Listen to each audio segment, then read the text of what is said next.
High বন্ধুরা, আবারও আমার এই চ্যানেলে তোমাদের সবাইকে স্বাগত। বন্ধুরা, তোমরা যারা যারা ত্রিপুরা পুলিশ কনস্টেবল এর ফিজিক্যাল এবং এক্সাম দিয়েছিলে, তার একটি ফাইনাল কাট অফটা নিয়ে এসেছি। তোমাদের যারা যারা চিন্তিত আছে যে ফাইনাল কাট অফটা কত কত যেতে পারে, তার একটা আনুমানিক আমি নিজস্ব ধারণা থেকে তোমাদেরকে বলবো, ঠিক আছে? তোমরা হয়তো বলবে যে আমি কী করে জানি এত করে যাবে, কিন্তু আমি তোমাদেরকে আগেই বলছি যে আমি নিজস্ব থেকে ধারণা থেকে বলছি তোমাদের কত যেতে পারে, ঠিক আছে? নিজের ধারণা থেকে বলছি, হ্যাঁ, অভিজ্ঞতা থেকে বলছি। কেননা কিছু বুটিং অনুযায়ী কতজন 50-র উপরে, কতজন 60-র উপরে এবং কতজন 40-র উপরে পেয়েছো, এর উপর ভিত্তি করে আমি একটা কাট অফ নিজে বানিয়েছি, ঠিক আছে বন্ধুরা? তার তার জন্য ধারণা অনুযায়ী আমি তোমাদের কাট অফটা বলবো, ঠিক আছে? যারা তোমরা ম্যান এবং ওমেনের যে কাট অফটা, সেটা আমি আজকে তোমাদের কাছে শেয়ার করব কত যেতে পারে, ঠিক আছে? তোমাদেরকে কিন্তু আমি নিজের থেকে কাট অফটা তোমাদের শেয়ার করব। এর কমও যেতে পারে, বেশি একটু যেতে পারে, 19-20 হতে পারে, ঠিক আছে? তো আমি আজ তখন শুরু করছি তাহলে। যে তোমাদের যে ইউআর ক্যান্ডিডেটরা আছো, ইউআর ক্যান্ডিডেট ছেলেদের জন্য বলছি, ছেলেদের জন্য ইউআর, তোমরা যারা যারা 55 থেকে 65, ইউআররা 55 থেকে 65-এর মধ্যে তোমাদের কাট অফটা থাকতে পারে, ঠিক আছে বন্ধুরা? যারা ইউআর আছো, ঠিক আছে, 55 থেকে 65 এরকমই থাকতে পারে, যেটা আমার ধারণা। কারণ তোমাদের ইউআর মধ্যে প্রচুর ক্যান্ডিডেট আছে যে 50+, বেশিরভাগই 50+ আছে, ঠিক আছে? সেই জন্য আমি বলবো 55 থেকে 65-এর মধ্যে তোমাদের যে কাট অফটা থাকতে পারে। আর তোমরা মধ্যে এসসি কিছু ক্যান্ডিডেট আছে যারা বয়স কম, তারাও তোমাদের ইউআর মধ্যে চলে যায়, ওবিসি কিছু চলে আসে, সেই জন্য তোমার কাট অফটাও একটু হাই যায়, ঠিক আছে না বন্ধুরা? তাই তোমাদের কাট অফটা আমার যে ধারণা, তোমাদের 55 থেকে 65-এর মধ্যে তোমার কাট অফটা থাকবে। তো এসসি ক্যান্ডিডেটের জন্য বলবো, যারা এসসি আছো, এসসি ক্যান্ডিডেটের আমি যেটা ধারণা, আমার থেকে নিজস্ব ধারণা, 45 থেকে 55-এর মধ্যে তোমাদের থাকবে। 45 থেকে 55-এর মধ্যে তোমাদের কাট অফটা থাকতে পারে। কারণ কিনা তোমাদের এসসি ক্যান্ডিডেটের মধ্যে থেকে কিছু ক্যান্ডিডেট ইউআরে চলে যাবে। আবার আমি সে কথা বলবো, দেখো তোমাদের এসসি ক্যান্ডিডেটরা, তোমরা কিছু যারা 40 পেয়েছো, তোমরাও হয়তো কাট অফে চলে আসতে পারো। তোমরা বাইবাটা একটু ভালো করে দিও, ঠিক আছে? এরকম যাবে 45 থেকে 55, আমি বলছি এরকম যেতে পারে। যারা এর কম নাম্বার পেয়েছো, তোমরাও হয়তো বাইপাসটা একটু ভালো করে দিও, হয়তো তোমাদের চান্স চলে আসতে পারে। কেন কি না টিএসআরের জন্য সময় কিছু ক্যান্ডিডেট আছে যারা নাম্বার কম পেলেও বাইপাতে ভালো, যে একটা পড়াশোনা করেছে বা ভালো একটা প্রসেসটা ভালো করে করে গেছে, যে কীভাবে কী করতে হবে, সেখানে গিয়ে সে ইন্টারভিউটা ভালো করে দিয়েছে, সেই অনুযায়ী তারা সিলেকশনও হয়ে গেছে, ঠিক আছে? এটা কিছু ভাইবার উপর নির্ভর করে, ঠিক আছে? ভাইবাটা একটু ভালো করে দিও, ঠিক আছে? আর এসটি ক্যান্ডিডেট যারা আছে, তোমাদের এসটিদের কথা বলবো, 40 থেকে 50-এর মধ্যে তোমাদের কাট অফ থাকতে পারে। 40 থেকে 50 মধ্যে তোমাদের কাট অফটা থাকতে পারে, বা 52 এর মধ্যে, ঠিক আছে? 40 থেকে 52-র মধ্যে তোমাদের কাট অফটা থাকতে পারে, যারা এসটি ক্যান্ডিডেট আছে, ঠিক আছে? এসটি 40 থেকে 50 বা 52 এর মধ্যে তোমাদের কাট অফটা থাকতে পারে, ঠিক আছে? আর তোমরা যারা যারা ওমেন আছো, মেয়েদের কথা বলছি এখন। ইউআর যারা আছো, তোমার ইউআর যারা যারা আছো, তোমরা 50 এরকম যেতে পারে, ঠিক আছে? 50 থাকতে পারে তোমাদের কাট অফটা, বা 48 বা 50 এরকম একটা কাট অফ যেতে পারে, মেয়েদের কথা বলছি, ঠিক আছে? কাট অফটা। আর যারা এসসি আছো, তোমাদের 40 এরকম থাকতে পারে, ঠিক আছে?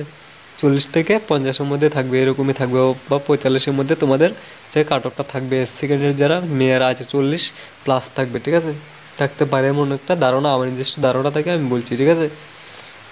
যারা এর কম পেয়েছো, তোমরাও সিলেকশন হয়ে যেতে পারে, ঠিক আছে? এমনকি একটু 19-20 হতে পারে, যারা একটু কম পেয়েছো তাদেরকেও হয়ে যেতে পারে একটু, ঠিক আছে। কিন্তু বেশিরভাগ স্টুডেন্টেই যে 45 বা 50 প্লাস এরকম থাকে, 45 প্লাস বা 50 প্লাস এরকমই ক্যান্ডিডেট বেশিরভাগ দেখা গেছে, ঠিক আছে।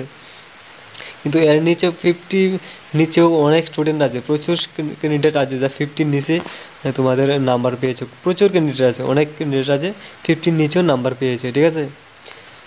এই কথা না যে সবাই 50 প্লাস পেয়েছে, প্রচুর ক্যান্ডিডেট আছে যারা আবার 50 নিচেও পেয়েছে, ঠিক আছে। কারণ এখানে কিছু কিছু ক্যান্ডিডেট আবার আছে তারা অন্য যে ডিপার্টমেন্টে তার কি পেয়ে গেছে, ঠিক আছে না। কিছু কিছু পুলিশ সিকিউরিটি ক্যান্ডিডেট থাকতে পারে যারা, যেমন এসএসসি হোক বা অন্য অন্য ডিপার্টমেন্টে তারা চলে গেছে, চাকরি পেয়ে গেছে, ঠিক আছে। এরকমও হতে পারে, কিছু ক্যান্ডিডেট কমতেও পারে, ঠিক আছে তোমাদের। সেই অনুযায়ী কাট অফটাও কিন্তু আরও লো যেতে পারে, ঠিক আছে। ভালো ভালো যে স্টুডেন্টগুলি যারা নাম্বার একটু বেশি পেয়েছে, ঠিক আছে, 60 প্লাস 50 প্লাসের উপরে পেয়েছে, তাদের যদি অন্য কোন ইয়ের মধ্যে ডিপার্টমেন্টের মধ্যে জয়েন হয়ে যায়, সে শর্তে কিন্তু কাট অফটা একটু কম হয়ে যেতে পারে। তার জন্য বলবো তোমরাও ভাইবার জন্য প্রস্তুতি নাও, ঠিক আছে। আর যারা তোমরা এসটি ক্যান্ডিডেট আছো তোমাদের আমি বলবো যেটা বলেছি, হ্যাঁ, তোমাদের 40 এরকম থাকতে 35 থেকে 40 এরকম থাকতে পারে, 40-45 থাকতে পারে, ঠিক আছে। এসটি যারা মেয়েরা আছো এসটি 35 থেকে 45-এর মধ্যে থাকবে, ঠিক আছে, এরকম থাকতে পারে তোমাদের যে কাট অফটা এমন থাকবে, ঠিক আছে। আর দেখো তোমরা ভাইবার মধ্যে তোমাদের ভাইবা সেপ্টেম্বরে হওয়ার চান্স আছে, কিন্তু যদি তোমাদের নোটিশটা আগস্ট মাসে বা সেপ্টেম্বরের প্রথম উইকের মধ্যে তোমাদের নোটিশ পেয়ে যাও, যে তোমাদের যে রেজাল্টটা চলে আসে এবং তোমাদের জন্য ভাইবার জন্য ডাকের জন্য নোটিশ দিয়ে দিই, কিন্তু তোমাদের সেপ্টেম্বরের দিকে তোমাদের ভাইবাটা হয়ে যেতে পারে, ঠিক আছে। দেখো আগস্টের লাস্ট চলে এসেছে এখন যদি না দেই নোটিশ কোনো ধরনের, হ্যাঁ, কিন্তু আবার সেপ্টেম্বরে তোমাদের ভাইবা হওয়ার চান্সটা খুবই কমে যায়।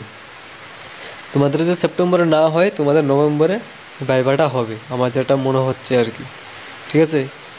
তোমরা হয়তো বুঝতে পারছো অনেকে যে এই মাসে না হলে নভেম্বরে হবে, এরকম একটা ধারণা তোমরাও বুঝতে পারছো, কিন্তু আমিও আমার নিজের একটা ধারণা থেকে বলছি সেপ্টেম্বরে না হলে নভেম্বরেও হতে পারে, ঠিক আছে। সেই অনুযায়ী তোমরা ভাইবার জন্য প্রস্তুতি নাও। কিছু কিছু বললাম, এর আগে বললাম যে টিএসআরে কিছু স্টুডেন্ট আছে ভাইবাতে ভালো প্রস্তুতি নেওয়ায় কিছু ক্যান্ডিডেটের সিলেকশন হয়েছে, ঠিক আছে। তাই বলবো ভালো করে তোমরা যে ভাইবাটা প্রস্তুতি নাও, এবং আর বেশি দিন হয়তো নেই তোমাদের, সেপ্টেম্বরে না হলে নভেম্বরে নিয়ে নেবে দুর্গাপূজার পরে, ঠিক আছে। সে সত্ত্বেও তোমরা ভালো করে যে প্রস্তুতি নাও, এবং যে তোমাদের যে 28শে আগস্ট তোমাদের সবাই মিলে যেতে হবে, ঠিক আছে। যে তোমাদের যে সবাই মিলে এখানে আগরতলা যে হেডকোয়ার্টারের সামনে যেতে হবে সবাই মিলে, সব স্টুডেন্ট তোমরা গিয়ে তাদের থেকে জানবে যে কি এখন অবধি কী প্রসেসটা আছে, ঠিক আছে। না গেলে কিন্তু হবে না, কেউ বাড়িতে বসে থেকে কোনো লাভ নেই, যাবে গিয়ে তাদের থেকে জানার চেষ্টা করবে যে স্যার কতটুকু প্রসেসটা আমাদের এগিয়ে আছে, কবে নাগাদ হতে পারে, এমন একটা ধারণা তাদের থেকে জেনে নেবে, বা তোমরা তোমাদের অধিকারগুলো সেখানে তাদের কাছে বাস্তবায়ন করবে, ঠিক আছে। কেন অনেক ধীরে হয়ে যাচ্ছে, এরকমই অনেক বছর হয়ে গেল, 3 বছর প্রায় হয়ে গেল তোমাদের যে রিক্রুটমেন্টটা এখন অবধি ঝুলে আছে। কবে নাগাদ তোমাদের এক্সাম নিয়েছে এখন অবধি কোনো সেদিন দিয়েছে আনসার কি, কিছু কিছু ক্ষেত্রে তো এক্সাম নেওয়ার পর 1 মাসের মধ্যে আনসার কি দিয়ে দেওয়া হয়, ঠিক আছে না। কিন্তু এটা অনেক মাস হয়ে গেল এখন অবধি কোনো সাড়া নেই। তাই বলবো তোমরা সবাই মিলে যাও, গিয়ে সেখানে তাদের থেকে জানার চেষ্টা করো কবে নাগাদ হতে পারে, বা প্রসেসটা তাড়াতাড়ি শুরু করার জন্য নিজে একটা অধিকার তুলে ধরবে, ঠিক আছে। বন্ধুরা আশা করছি তোমাদেরকে আমি বুঝাতে পেরেছি। বন্ধুরা আজকে ভিডিওটা এখানে শেষ করব। তোমাদেরকে অসংখ্য ধন্যবাদ এই ভিডিওটি দেখার জন্য।